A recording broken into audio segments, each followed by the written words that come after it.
दोस्तों SSC GD की vacancy आ गई है। लगभग 40,000 पदों के लिए वैकेंसी निकाली गई है। इस वीडियो के अंदर मैं आपको कंप्लीट प्रोसेस दिखाने वाला हूं कि किस तरह से आप एसएससी जीडी के अंदर फॉर्म भर सकते हैं। साथ ही मैं आपको उस नोटिफिकेशन के बारे में भी सब कुछ बताने वाला हूं। मेक श्योर चैनल को सब्सक्राइब कर लेना। तो यह है ऑफिशियल नोटिफिकेशन एसएससी जीडी द्वारा यानी एसएससी द्वारा जो निकाला गया है। भारत सरकार कर्मचारी चयन बोर्ड यानी स्टाफ सिलेक्शन बोर्ड द्वारा ये नोटिफिकेशन जारी किया गया है। अब इसमें एप्लीकेशन के बारे में सबसे पहले हम बात करते हैं कि क्या कुछ बताया गया है। तो ऑनलाइन एप्लीकेशन अब से हम भर सकते हैं। 5 तारीख के बाद में भरना स्टार्ट हो गया है और ये 14 अक्टूबर तक, और यहाँ पर 14 अक्टूबर तक आप फॉर्म भर सकते हैं। लगभग आपको 1 महीना 7 दिन तक का समय दिया गया है। आप इसके बीच में फॉर्म कभी भी भर सकते हैं। और बात करते हैं रिसिप्ट और ऑनलाइन एप्लीकेशन फॉर्म की रिसिप्ट लेने का, तो समय है वो लगभग है वो 14 अक्टूबर तक आप ये फॉर्म प्रिंट कर सकते हैं, रिसिप्ट ले सकते हैं। ये बात है। हमारे इस ऑनलाइन एप्लीकेशन का पेमेंट है वो हम कब तक कर सकते हैं, तो वो है 15 अक्टूबर तक। 15 अक्टूबर तक आप पेमेंट भी कर सकते हैं।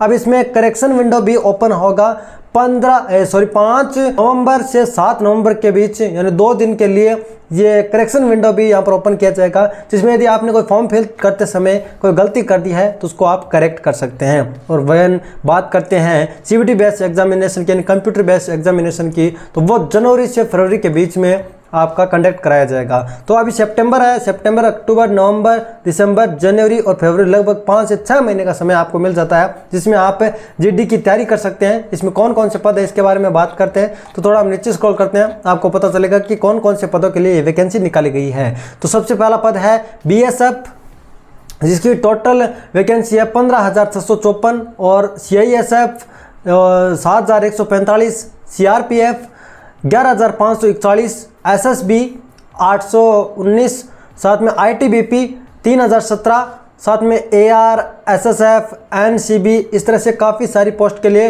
वैकेंसी निकाली गई है। टोटल 40,000 के करीबन यानी 39,481 पोस्ट के लिए वैकेंसी आई है, जो कि काफ़ी बड़ी वैकेंसी है। यदि आप 10th पास है तो इसके अंदर अप्लाई कर सकते हैं। और इसकी एलिजिबिलिटी की बात करते हैं तो एलिजिबिलिटी के अंदर आप एक नेशनल सिटीजनशिप की बात करते हैं तो आपके पास इंडियन सिटीजनशिप है तो आप अप्लाई आसानी के साथ कर सकते हैं। ठीक है।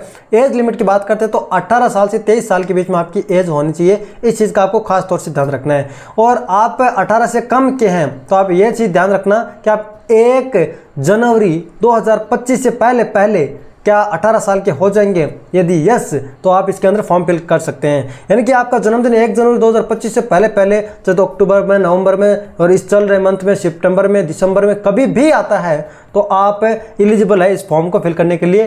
कहने को तो 18 साल से यहाँ पर 23 साल के बीच में फॉर्म फिल करने की एलिजिबिलिटी बताई गई है, लेकिन यहाँ पर आप 17.5 साल के करीब है तो भी भर सकते हैं। इस एज के अकॉर्डिंग आप कंसिडर करेंगे तो आपको समझ में आ जाएगा। एज रिलैक्सेशन की, तो एज रिलैक्सेशन की बात करते हैं तो आपको 5 साल का एज रिलैक्सेशन मिलता है SC/ST कैंडिडेट के लिए। ओबीसी को मिलता है 3 साल का एज रिलैक्सेशन। और एक सर्विसमैन है, एक सर्विसमैन कौन सा, जो military service rendered from the actual age on the date of reckoning, यानी कि कोई मिलिट्री सर्विस में काम किया हुआ बंदा है तो 3 साल को एज रिलैक्सेशन उसको मिलता है।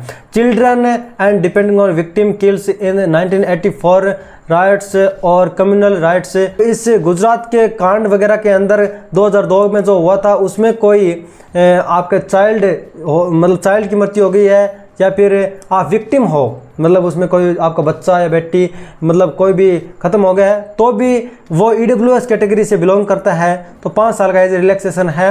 और इसी तरह से इन कांड के अंदर 2002 के अंदर जो हुए थे ओबीसी है तो 8 साल का एज रिलैक्सेशन मिल जाता है। और यदि SC/ST कैंडिडेट है और इसमें चिल्ड्रन वगैरह का मृत्यु हुई है और विक्टिम है वो, तो 10 साल का एज रिलैक्सेशन मिलता है, जो कि मतलब आप देख लेना हिसाब से। ठीक है। यदि आप इन वगैरह से आते हैं तो अब एक्स सर्विसमैन का मतलब क्या है वो आप इस नोटिफिकेशन में पढ़ लेना कि भाई एक्चुअल में एक सर्विसमैन है क्या। तो यहाँ पर एक छोटी सी चीज़ दिखाई गई है, एक serviceman mean a person who has served in a rank whether as a combatant और non combatant in the regular army, navy और air force of Indian union and आगे चीज़ों पढ़ लिखी गई है। यानी इंडियन आर्मी, नेवी, एयरफोर्स के अंदर कोई रेगुलर सर्विसमैन रहा है तो वो एक एक्स सर्विसमैन के कंसिडर के अंदर आएगा, यानी एक्स सर्विसमैन के तौर पर उससे कंसिडर किया जाएगा। ठीक है। आप अपनी कास्ट के हिसाब से भी यहाँ पर देख सकते हैं कि कितने कितने पद आए हैं। तो यहाँ पर अलग अलग, जैसे बीएसएफ के लिए हम EWS के देखें तो 234 पद है। ठीक है। और ओबीसी के देखें बीएसएफ के तो 510 है, अनरिजर्व के देखें तो 986 है। अनरिजर्व वाले तो अनरिजर्व के अंदर ही, जनरल वाले तो जनरल के अंदर ही फॉर्म भर पाएंगे, लेकिन ईडब्ल्यूएस या फिर एसटी एससी वगैरह से आते हैं तो जनरल वालों के अंदर भी फॉर्म भर सकता है, ओबीसी के अंदर वो भी जनरल वालों में भर सकता है। तो आप रिजर्व कैटेगरी से है तो आप अनरिजर्व के अंदर भर सकते हैं, लेकिन अनरिजर्व से हैं तो आप अनरिजर्व में मतलब रिजर्व के अंदर नहीं भर सकते हैं। तो ये सारे पद वगैरह आप चेक कर लेना, नोटिफिकेशन लिंक डिस्क्रिप्शन के अंदर मैं आपको दे रखा हूँ। चलिए अब हम बात करते हैं कि किस तरह से हम फॉर्म फिलअप करेंगे। तो फॉर्म फिलअप करने के लिए हमें जैसा आपको पता है कि हमें OTR करनी पड़ती है, तो SSC हम गूगल पर सर्च करते हैं SSC और पहली वेबसाइट पर हम चलते हैं जो कि है SSC का ऑफिशियल पोर्टल। तो यहाँ पर लॉगिन और रजिस्टर के बटन पर क्लिक करना है, और यदि आपने पहले से SSC की वेबसाइट पर अकाउंट बना लिया है, OTR वगैरह कर लिया है, तो आप अपने रजिस्ट्रेशन नंबर, पासवर्ड और ये कैप्चा यहाँ पर नीचे डालकर लॉगिन बटन पर क्लिक करेंगे। और यदि आपने यहाँ पर OTR नहीं किया हुआ है तो आप रजिस्टर नाउ के बटन पर क्लिक करेंगे। रजिस्टर नाउ के बटन पर क्लिक करने के बाद में सबसे पहले हमें पर्सनल डिटेल यहाँ पर फिल करनी पड़ेगी, जैसे कि पर्सनल डिटेल के अंदर नाम, आइडेंटिफिकेशन और कॉन्टैक्ट नंबर वगैरह, और पासवर्ड क्रिएट करने पड़ेंगे सेकंड स्टेप के अंदर। और एडिशनल डिटेल वाले सेक्शन जो कि 3 नंबर पर होगा, नेशनलिटी, एड्रेस और एजुकेशन के बारे में डिटेल फिल करनी पड़ेगी, और साथ में डिक्लेरेशन देने के बाद में हमारा OTR का रजिस्ट्रेशन है वो 1 टाइम रजिस्ट्रेशन है वो कंप्लीट हो जाएगा। अब इन चारों स्टेप को किस तरह से स्टेप बाय स्टेप हम कंप्लीट करेंगे चलिए जान लेते हैं। उसके लिए कंटिन्यू बटन पर क्लिक करेंगे। सबसे पहले आपको पूछता है कि क्या आपके पास आधार कार्ड है, तो यस कीजिए, और नहीं है तो आप नो कीजिए। तो आधार कार्ड नंबर डाल दीजिए, ठीक है, जैसा कि यहाँ पर हम नंबर डाल देते हैं कोई भी, ठीक है। आधार कार्ड नंबर है ना, डालने के बाद में आपको सही आधार कार्ड नंबर डालना है। आपके आधार कार्ड पर देखने के बाद में आपके सामने कोई भी एरर नहीं आएगा, ठीक है। उन्हीं आधार कार्ड नंबर को फिर से डाल देना है। वेरीफाई करने के लिए यहाँ पर ये पूछता है तो वेरीफाई कर देना है, सेम आधार कार्ड नंबर को यहाँ पर नीचे एंटर कर देना है। यदि आपके पास आधार कार्ड नहीं है तो आप नो के बटन पर क्लिक करेंगे। आप किसी दूसरे आइडेंटिफिकेशन कार्ड के माध्यम से भी इसके अंदर रजिस्ट्रेशन कर सकते हैं, 1 टाइम रजिस्ट्रेशन। तो यहाँ पर ID सिलेक्ट करना है, जिसके अंदर आप driving licence, employment ID, PAN card, passport, school college का ID card, voter ID card, इनसे आप है वो क्या कर सकते हैं, रजिस्ट्रेशन कर सकते हैं। तो कार्ड का नंबर डालना है, जैसे ड्राइविंग लाइसेंस सेलेक्ट किया तो ड्राइविंग लाइसेंस के नंबर डालने हैं, ठीक है। तो चलिए यहाँ पर हम यस कर देते हैं एक बार के लिए, डेमो पर्पज़ के लिए, और आप इस वीडियो को देखने के बाद SSGD के अंदर फॉर्म भरना सीख जाएंगे।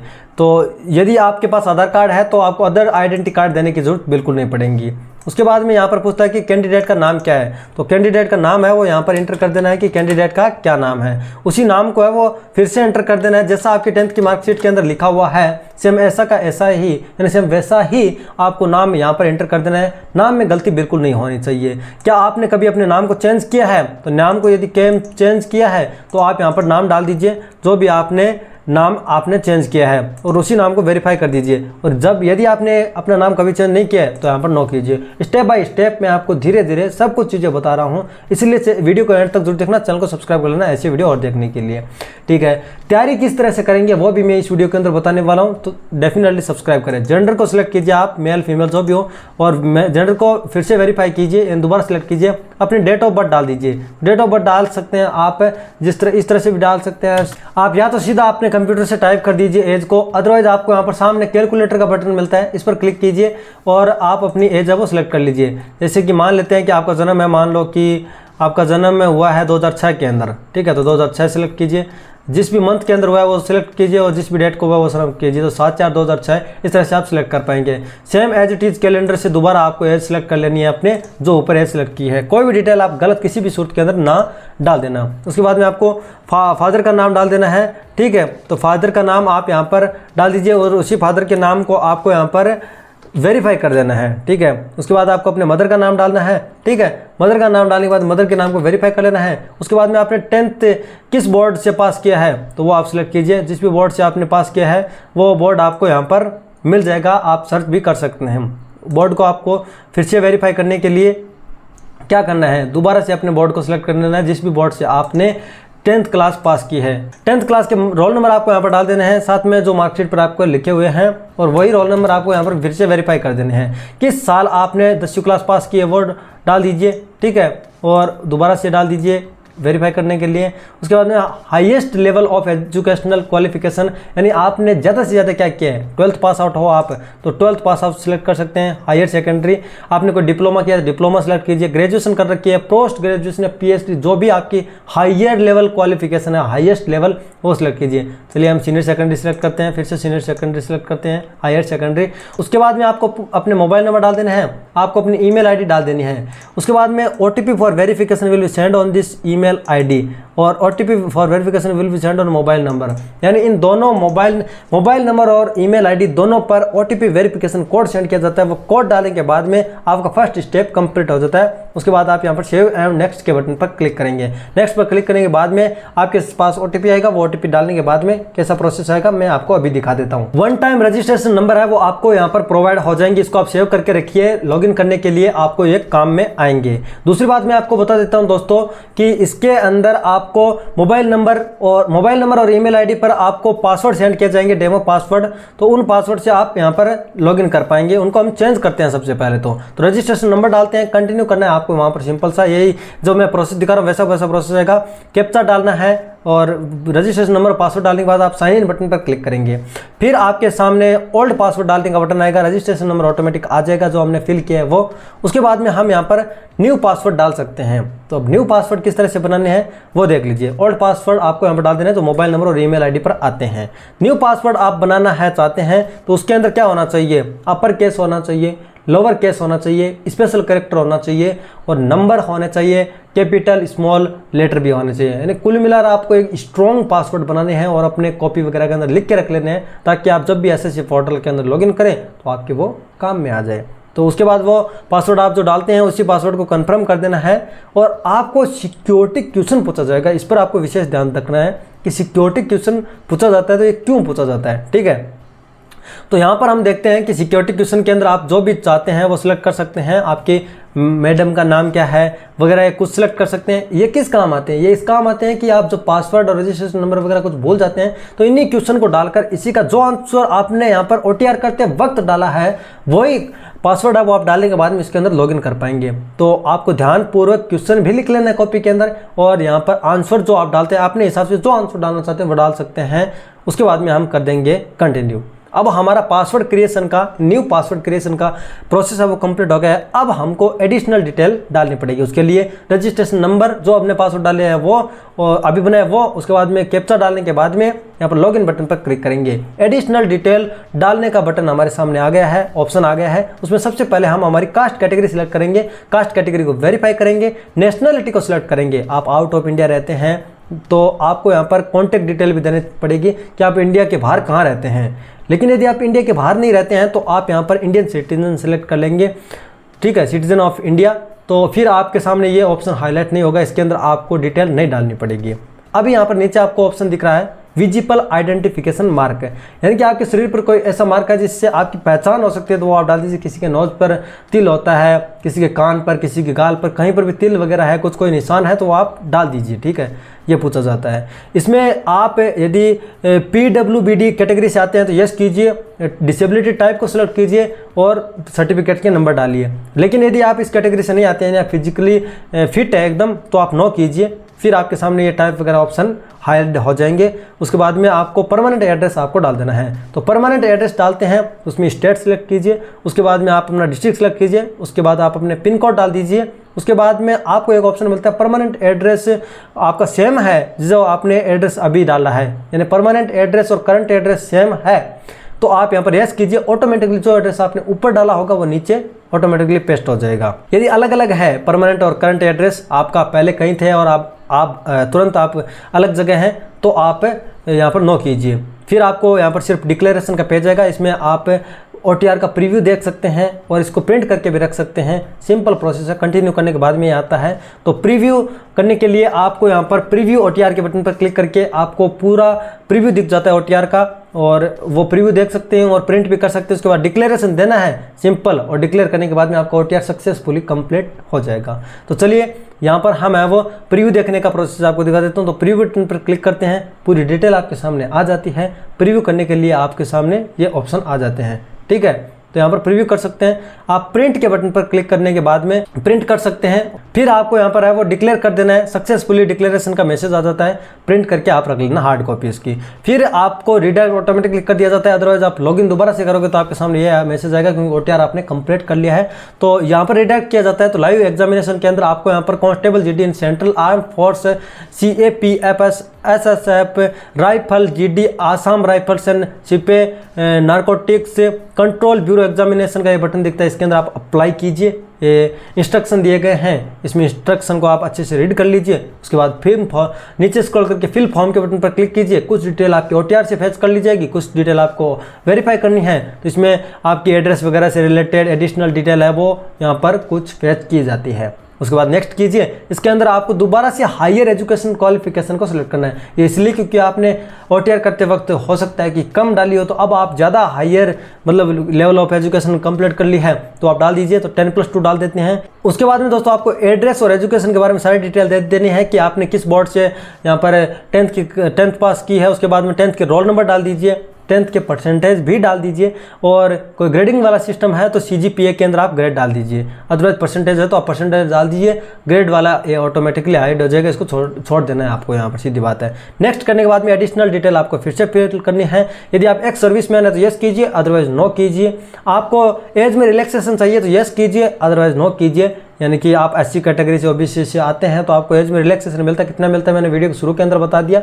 तो वो रिलैक्सेशन चाहते हैं तो आप यस कीजिए और बाद में आप रिलैक्सेशन प्राप्त कर सकते हैं, अदरवाइज। और उसके बाद में दोस्तों यहाँ पर अन्य डिटेल आपके बारे में पूछा जाता है तो आप मेनली इसको नो ही करना पड़ता है, आप अपने हिसाब से वो डिटेल फिल कर लीजिए। एडिशनल इन्फॉर्मेशन का सेकंड विंडो ओपन होता है, इसके अंदर आपको प्रेफरेंसेस सिलेक्ट करनी है कि आप अपने एरिया के हिसाब से सेंटर सेलेक्ट कर सकते हैं। उनमें से एक के अंदर आपको एग्जाम देने जाना पड़ेगा, 3 सेलेक्ट करना पड़ता है आपको, 3 में से किसी के अंदर भी आपका नंबर आ सकता है। आप पेपर किस में चाहते हैं तो आप हिंदी में चाहते हैं हिंदी, और कंप्यूटर बेस्ड जो एग्जाम होता है वो हिंदी में चाहते हैं या फिर इंग्लिश में, वो सिलेक्ट कीजिए। उसके बाद में टाइपिंग टेस्ट है वो हिंदी और इंग्लिश किस में चाहते हैं वो सिलेक्ट कीजिए। पेपर किस लैंग्वेज चाहते हैं वो सिलेक्ट कीजिए। 2 चीज़ें आपको यहाँ पर सिलेक्ट करनी है, उन्हीं को आपको यहाँ पर वेरीफाई करना पड़ता है। तो ये 4 हो गई, ठीक है। यदि आप डिसेबिलिटी वाले पर्सन है तो यहाँ पर ये सारी चीज़ें आपने पहले OTR में जिस तरह से सिलेक्ट कर रखी है उसी हिसाब से यहाँ पर आएगी। तो आपको यहाँ पर ये ऑप्शन है वो हाइड मिलेंगे यदि आप डिसेबिलिटी वाले पर्सन नहीं है तो, ठीक है। बाकी यहाँ पर जो कुछ हाईलाइट होकर दिखा रहे हैं वो आप अपने हिसाब से डिटेल है वो फिर कीजिए। नॉर्मल डिटेल है। अब इसमें आपको लाइव फोटो कैप्चर करनी है, साथ में आपको अपने सिग्नेचर अपलोड करने हैं, फिर आपका फॉर्म सक्सेसफुली कंप्लीट हो जाएगा। तो यहाँ पर लाइव फोटो कैप्चर पर क्लिक करके फोटो कैप्चर कर लीजिए। और सिग्नेचर में आपको ध्यान देने वाली बात यह है कि 10 KB से 20 KB के बीच में JPG या फिर JPG फॉर्मेट के अंदर आपके सिग्नेचर होने चाहिए। और तो आप अपलोड सिग्नेचर पर क्लिक कीजिए, कंप्रेस वगैरह आप पहले से करके रखिए और होगी बात। फिर आपको यहाँ पर पूरा प्रीव्यू दिख जाता है अपने एप्लीकेशन का, फोटो और सिग्नेचर भी दिख जाते हैं। सेव एंड नेक्स्ट के बटन पर क्लिक करेंगे। एग्री करने के बाद में, डिक्लेरेशन देने के बाद में आप वो सक्सेसफुली फॉर्म फिल कर पाते हैं, ठीक है। तो यहाँ पर फॉर्म है वो successfully, form received successfully, contact verification pending, ठीक है। आप अपनी एप्लीकेशन को वो आप प्रिंट करके रख सकते हैं। सक्सेसफुली आपने फॉर्म है वो फिल कर दिया है SSC GD के अंदर। जब ये अप्रूव हो जाएगा तो आपको फीस पे करने का भी बटन मिल जाएगा, आप फीस पेमेंट भी कर सकते हैं। तो आई होप आपको SSC GD के अंदर किस तरह से फॉर्म फिल करना है आपको समझ में आ गया होगा। अभी आप SSC GD की तैयारी करना चाहते हैं तो कुछ इस तरीके से नोट्स आपको मिल सकते हैं, हमारे पास हैं, ठीक है। तो ये नोट्स आप प्राप्त करना चाहते हैं तो इस नंबर पर आप कॉन्टैक्ट कीजिए। इसमें हैंड रिटन और कंप्यूटर द्वारा लिखित दोनों ही तरह के नोट्स होते हैं, जैसे कि ये आप देख सकते हैं हैंड रिटन नोट्स हैं इस तरह कैसे। उसके बाद में हर सब्जेक्ट के यानी लगभग आपको 100 के करीबन PDF मिल जाएगी। यदि आप चाहते हैं तैयारी करना 100 के करीबन PDF मिल जाएगी, जो कि इस प्रकार है कुछ, जो कि आप देख सकते हैं, ठीक है। ये PDF आप सभी चाहते हैं 100 से भी अधिक आपको PDF मिल सकती है। बढ़िया स्ट्रक्चर्ड रूप से आपको यहाँ पर तैयारी करने के लिए मटेरियल मिल जाता है। यदि आपके पास बुक वगैरह है तो ये PDF लेने की जरूरत नहीं है। यदि आपके पास नहीं है बुक वगैरह तो आप ले सकते हैं और तैयारी कर सकते हैं, ठीक है। कुछ इस तरीके से, जैसे कि ये पॉलिटिकल की है। तो ये था हमारा वीडियो पसंद है लाइक करें, अपने फ्रेंड्स के साथ शेयर जरूर करें। चैनल पर पहली बार है सब्सक्राइब डेफिनेटली करें। इंटरेस्टिंग होने वीडियो के अंदर जरूर मिलेंगे। तब तक के लिए जय हिंद।